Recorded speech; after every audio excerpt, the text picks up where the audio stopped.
Другое пытанне, хто забіў яго? Я не ведаю, хто яго забіў. Я не паліцыя, гэта вашая справа. Ці ты забіў яго? Ты што, ляснуты? Вядома, што я не забіў яго.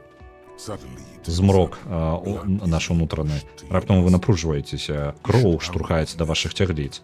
Вы павінны пераследаваць яго на гэтым, пераследаваць яго моцна, гнаць здабычу. Вашая prey drive, інстынкт драпежніка, гаворыць вам.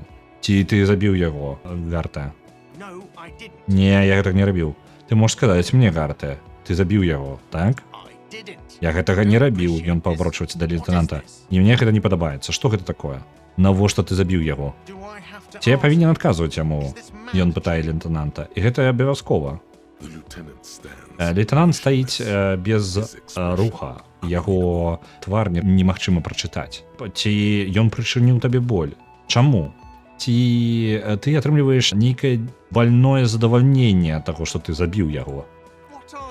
Ты што такое? Ты што, ідыёт? Я ж сказаў, што я не забіў нікога. Нікога? Ці не значыць гэта, што ты забіў кагосьці яшчэ? Ён ігнаруе цябе.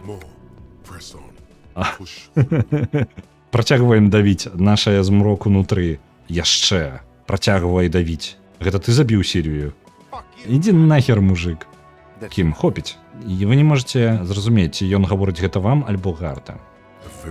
Вельмі ціхая хваля сыходзіць ад лейтенанта, як далёкае эха барабанаў. Гэта... Вау! Кіцарагі гэта спадабалася. Мы адчулі адабрэнне ад Кіцарагі. Добра, я веру табе. Дзякую вам вялікі.